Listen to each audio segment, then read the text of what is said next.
पूज्य सद्गुरू माऊली आंबेडकर बाबांच्या चरणी नतमस्तक होतो आणि आजच्या या गुणवत्तेच्या यज्ञ सोहळ्यामध्ये सहभागी होतो. आपल्या या संप्रदायाची जबाबदारी ज्यांच्या अजानुभव खात्यावर, अजानुभव म्हणजे सुरत पासून दक्षिणेपर्यंत त्यांच्या खात्यावर जबाबदारी आहे. आदरणीय रायगड भूषण दादा महाराज शिंदे, मी ज्यांना या संप्रदायाचा भीष्माचार्य म्हणतो, आदरणीय रायगड भूषण शांताराम खाडे महाराज गेली 45 वर्षे या मठाचे अध्यक्ष आहे. किती वर्चस्व जीवन आहे, त्याने काळाने आपण मान केलेला. रायगड किल्ल्याच्या खोऱ्यामध्ये आपल्या संप्रदायाचे सरसेनापती तरुण कडकदार शानदार जोमदार रायगड भूषण यशवंतराव गायकवाड महाराज यांना इथं वंदन करतो. अगदी एखादा MA PhD MA एकटी तराला माणूस जरी असला तरी आमच्या संपूर्ण नाना संप्रदाय मंडळाचे अध्यक्ष श्री वामनराव म्हस्के यांच्यासमोर तो टिकू शकत नाही, एवढे विचारवंत याचं कारण हा संप्रदाय गुणवत्ता व्यक्तीची खाण आहे, ज्यांच्यामुळे इथे यायचं भाग्य मिळालं. त्याने विजयभाई तुम्हाला पण मानाचा मुद्रा. मी अर्ध आयुष्य साधारण घालवलं, पण तुम्ही इथे मला आणून माझं जीवन असाधारण केलं. इथे आपल्याशी संवाद साधताना आमची एक परंपरा आहे. शिलाबाई तुम्हाला पण मी नमस्कार करतो. आम्ही एक खुर्ची इथे रिकामी ठेवतो, कारण इथे निर्गुण स्वरूपामध्ये जयवंत यशवंत कीर्तिवंत दयावंत गोष्टी तिथे निर्गुण स्वरूपामध्ये बसलेल्या आहेत. आणि सोबत आज आपल्या नातीचं कौतुक करण्यासाठी भगवान काही शांत त्यांच्यात उपस्थित आहेत, याचा मला खूप आनंद वाटतो आहे. गुणवंत विद्यार्थी मित्रांनो, हा गुणवत्तेचा गौरव आहे. तुम्हाला सांगतो, आमच्या या संप्रदायामध्ये सुद्धा काही गुणवंत विद्यार्थी आहेत. डिसेंबर महिन्यामध्ये पनवेलला भगवद्गीतेवर खुली स्पर्धा आहे. 700 श्लोक आहेत. त्या परीक्षकाला कुठलं पान उलट नाही त्यांनी सांगितलं की ह्या पानाचा श्लोक म्हणून दाखवायचा आहे. आपल्याकडनं सुरेश भाऊ असलेले अजून कोण आहे जे बोलत काफी आहे. तुम्हाला सांगतो, काही दिवसांपूर्वी या नवरात्रोत्सवामध्ये आदरणीय सूर्यभाऊ म्हात्रे डॉक्टर शशी शेट्टी आले होते. दुकानात आल्यानंतर मी त्यांना सहज म्हटलं, मला माहिती आहे स्पर्धेत भाग घेणार आहे, पण एक श्लोक म्हणून दाखव. गुणवंत विद्यार्थी मित्रांनो, विधीला 1 सेकंद श्लोक म्हणा, तो श्लोक म्हणा 3 तास.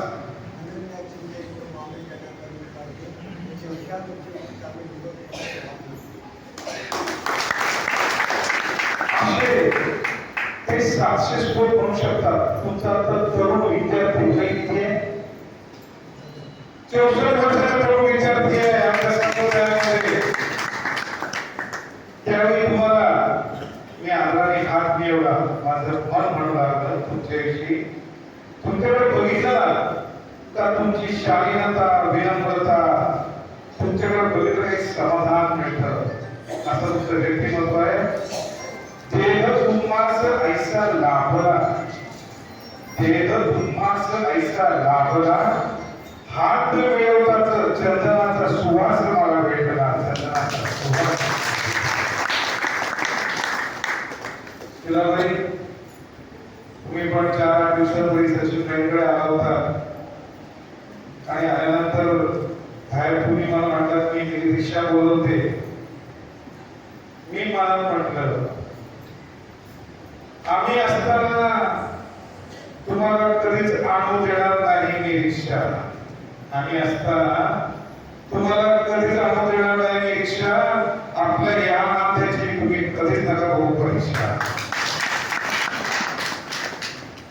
आपण एक म्हण म्हणतो, पुत्र व्हावा ऐसा मुलगा, तिन्ही लोकी रोवे रोवा त्याने चेता. आज मी ही थोडी म्हण बदलतो, कारण रायगड भूषण सत्य भासव सत्य बाबा विठोबाताई विठोबा घेते तुमच्या नातवानी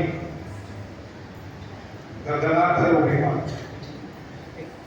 ही गगनाला भिडली, त्यांनी गगनात उडी मारली. त्यावेळी तुमच्यासाठी तुमच्या नातवासाठी असं म्हणतो, असा नातू मिळाला अगुंदा की त्यांनी रोगात तिने मोठी भारताचा झेंडा. थोडंसं विद्यार्थी मित्रांनो, आता मी गुणवान विद्यार्थ्यांशी बोलतो. गेले अनेक दिवस पाऊस पडतोय, वर्तमानपत्रामध्ये बोलतो पाऊस खूप पडतोय, बऱ्याच ठिकाणी ढगफुटी झाली अशी बातमी येते. आज मानगावच्या सांस्कृतिक वर्तुळामध्ये बातमी आहे की गोरक्षनाथ मठ घालगर फाटा येथे आनंदाची ढगफुटी आहे. आपण हे करतोय, अनुभव घेतो आहोत. विद्यार्थी मित्रांनो, हल्लीचा मुलगा मोबाईलच्या अधीन गेलेला आहे. मोबाईलचं व्यसन सुटू शकत नाही हे सत्य परिस्थिती स्वीकारतो. पण आपण जर का मनावर थोडं नियंत्रण ठेवलं आणि अशा ध्यान मंदिरामध्ये आलो तर आपलं जीवन यशस्वी होऊ शकतं. दादा, आपण म्हणतो की अनेक हंगाम आहे. फेब्रुवारी, मार्च, एप्रिल, काही लोक थंड हवेच्या ठिकाणी फिरत जातात. आपल्याकडे हापूस लागण्याचा हंगाम सुरू होतो. जून महिना आला का शेतकरी वर्ग नांगरणी पेरणी करतो. सरकारी कार्यालयांमध्ये सरकारी अधिकाऱ्यांची भरतीचा हंगाम असतो. मार्केटमध्ये शालेय पाठ्यपुस्तक विक्री करायला दुकानदाराचा हंगाम असतो. आणि आमच्यासाठी ह्या गोरक्षनाथ गावात सत्संग मंडळासाठी नवरात्रीचा 9वा दिवस गुणवंत विद्यार्थ्यांच्या पाठीवर शाबासकीची थाप मारण्याचा हंगाम आहे. मित्रांनो, गुणवत्ता ही नैसर्गिक असते. आपल्याला सांगतो की नवरात्रीचा 2रा आणि 3रा दिवस चालू असताना एक बातमी वाचली. जी बातमी बघितली, हृदय कळवळून गेलं. नीट परीक्षेमध्ये 99.99% मार्क मिळाला मुलगा, त्याचं बेळगावकर अण्णा होतं. पुढे चांगला डॉक्टर होणार होता, पण अभ्यासाचं गडबड सहन झालं नाही. डॉक्टर व्हायच्या अगोदर स्वतः संपून टाकलं. ह्याचं कारण, तुम्ही जिम्नॅशियम मध्ये जा, जिम मध्ये जा, तुमचं शरीर सुदृढ होईल, पण मनाची तंदुरुस्ता शालीनता विनम्रता याचा तुम्हाला पाहिजे असेल तर गोरक्षनाथ मठासाठी लाखो मठ या देशामध्ये आहेत. तुम्हाला तिकडे जायला पाहिजे. कारण विज्ञाने किती केली क्रांती, तरी अध्यात्माशिवाय नाही मनशांती. तुम्हाला एक किस्सा सांगतो. तारीख माझ्या लक्षामध्ये 16 ऑगस्ट 2016 रोजी माझ्या मेवणीची मुलगी मधुरा भूपेंद्र गांधी, तिचं गोव्याला पीस मिळाली. गोवामध्ये कॉन्व्होकेशन होतं बीटेकचं, आणि प्रमुख पाहुणे होते मनोहर पर्रीकरजी, संरक्षण मंत्री होते भारताचे. मी माझ्या मुद्दाम छोट्या मुलाला घेऊन गेलो. तिथे जमलेल्या सर्व माझ्या बहिणींना विनंती करतो की असे चांगले कार्यक्रम असले तर आपल्या मुलाबाळांना घेऊन या. तिथे मी माझा घरी बसतोय, पण त्यांच्यासोबतची त्यांचे नातवंड दिसत नाहीत मला, कारण त्यांच्यासाठी हा मार्गदर्शन सोहळा आहे. तर मनोहर पर्रीकरांनी संरक्षण मंत्री असल्यामुळे त्यांनी भाषणाची सुरुवात केली. फार महत्वाचा मुद्दा आहे. Many congratulations dear friends and sisters, students of this Pilani. Being the Defense Minister of India, if any problems occurs at the border, I will without giving any notification for my nation. म्हणजे त्या भारत देशाचा संरक्षण मंत्री हे असल्यामुळे तुमचं कौतुक करत असताना जर का सीमेवर काही प्रसंग उद्भवला तर मी कोणतीही दिलगिरी व्यक्त न करता माझ्या देशासाठी मी हे स्पीच सोडून निघून जाईल. तर त्यांनी किस्सा सांगितला की गोव्यामध्ये धमवीला एक अतिशय हुशार मुलगी होती. तिला पूर्ण खात्री होती, तिने स्वप्न बघितलं होतं की गोवा राज्यात मी पहिली येईल. पण गोवा सरकारच्या शिक्षण विभागाच्या एक दिवसाच्या विलंबामुळे, एक दिवसाची किंमत, एक दिवसाच्या विलंबामुळे तिला ते गडबड सहन झालं नाही की मी राज्यात पहिली नाही आली तर, आणि तिने त्या रात्री संपूर्ण टाकला. आणि दुसऱ्या दिवशी निकाल लागला, ही मुलगी गोवा राज्यात पहिली आली होती.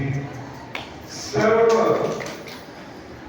गोव्याचे सर्व वृत्तपत्र, पत्रकार, टीव्ही वाहिन्यांची लोक तिच्या घरी गेली अभिनंदन करायला.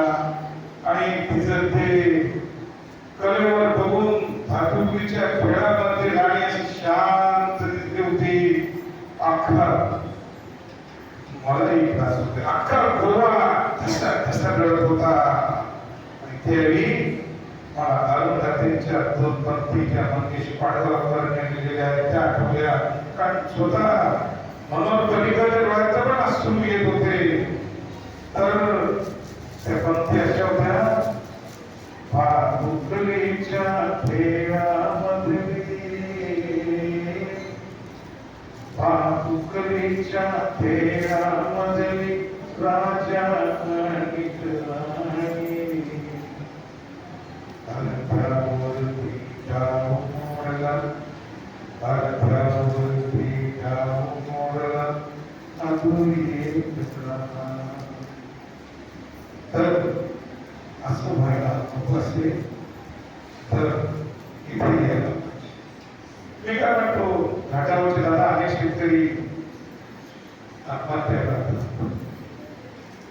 परीक्षेमध्ये अपयश मिळालं, अनेक विद्यार्थी जीवन संपून टाकतात. मन म्हणतंय परीक्षेमध्ये कमी मार्क मिळाले हा काही माझा अंत नाही, हा काही माझा विनाश नाही. परीक्षेमध्ये कमी मार्क मिळणं हा माझा काही अंत नाही, हा काही माझा विनाश नाही. पेटून उठेल पुन्हा नव्याने, पेटून उठेल पुन्हा नव्याने, गगन भरारी घेऊन मी घेईन मी. सामर्थ्य आहे माझ्यासोबत गुरु माऊलीचे, सामर्थ्य आहे माझ्यासोबत गुरु माऊलीचे. जगाला दाखवीन मी जीवन जगून सर्वांगीण प्रगतीचे, सर्वांगीण प्रगतीचे. असे विचार या मठामध्ये ती मान शक्ती उरून घेते. या इथे अनेक माणसं येतात.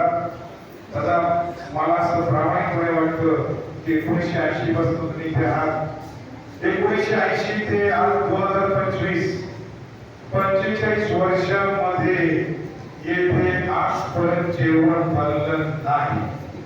मी जबाबदारीने सांगतो, 1980 ते 2025 पर्यंत आजच्या क्षणापर्यंत येथे जेवण बनलं नाही. येथे बनतो ते माऊलीच्या कृपा आशीर्वादाने गेला महाप्रसाद. म्हणून सर्वांना मी सांगतो, सवय लावा, तुम्ही महाप्रसाद घेतला का, जेवण झालं का असं बोलू नका. तुमचे जेवण असेल, तुमचं हे सुद्धा असेल, पण महाप्रसाद हा शब्द बरोबर आहे. आणि इथे मिळणारा जो महाप्रसाद आहे ना दादा, त्यातनं आध्यात्मिक संस्कृतीचं बीज ते घेऊन सुद्धा त्या महाप्रसादामध्ये आहे. आणि तो महाप्रसाद घेऊन तो फक्त तंदुरुस्त होतो, सुदृढ आणि बलवान होऊन या भारत देशाची सेवा करण्यासाठी तो सज्ज होतो. गेल्या वर्षी आदरणीय सुभाषजी मस्के इथे आहेत. सुभाषजी मस्के यांनी फार सुंदर हे दिलं होतं मोबाईलवर. आमच्या मुलांना मुलगी मिळत नाही, मुंबईला पुण्याला गुणवत्तेची खाण टाकायचं, तर त्याच्या आपल्या मुलांना मुली मिळाल्या नाही. समोर कुठेही लक्ष्मण नसते, त्याच्या लग्नाची जबाबदारी या माऊलीच्या पवित्र मंदिरासारखं माझ्यावर आहे.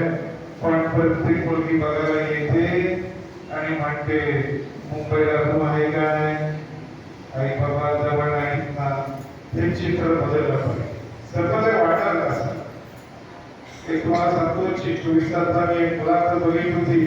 शेतकऱ्याची मुलगी कलेक्टर झाली होती.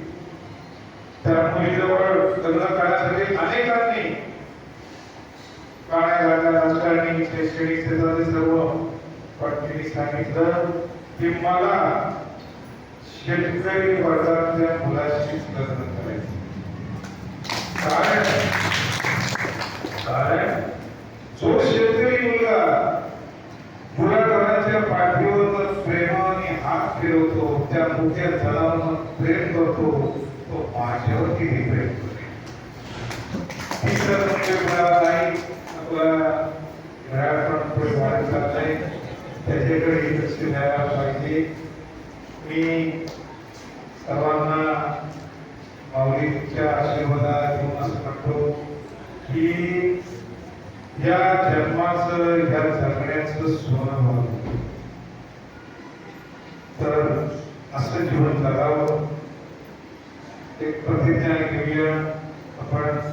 मी बोलतो, कसम है मुझे इस मिट्टी की,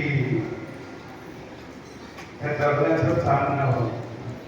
कसम है मुझे इस मिट्टी की, कसम है मुझे इस धरती माता की, ऐसा काम करूंगा, ऐसा काम करके जाऊंगा कि आन बान शान बढ़ाऊंगा मेरे भारत माता की, मेरे भारत माता की. असा निश्चय घेऊया आणि माऊलीच्या चरणी संकल्प करूया की जीवनाचं सोनावं. मांडवामध्ये सोनाली राजे फेकुले, मांडवाच्या इतिहासात पहिल्यांदा तुमच्या मेळूची मिरवणूक निघाली. ही सुरुवात आहे, शेवट नाही. अशा अनेक मिरवणुका निघतील.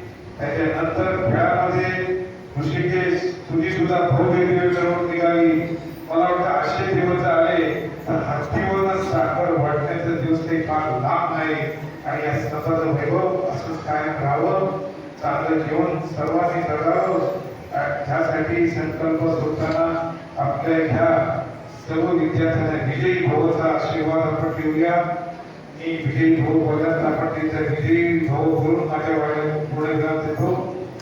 संकल्प बोल के, संकल्प बोल के हम तो निकल पड़े, हर द्वार खोल के गगन कहे,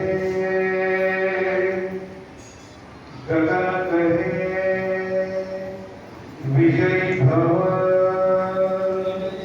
विजयी भव, विजयी भव, विजयी भव. हा विजयी भवचा नाम झंकार ब्रह्मांडामध्ये माऊलीच्या चरणावर पोहोचलेला आहे. आणि येत्या काही वर्षामध्ये आपली गुणवान तरुण पिढी सकल सौभाग्य संपन्न जीवन करण्याचं भाग्य आपल्याला मिळेल अशी मी माऊलीची प्रार्थना करून त्या भागशक्तीला वंदन करतो. तिने मला थोडंफार बोलण्याची प्रेरणा दिली.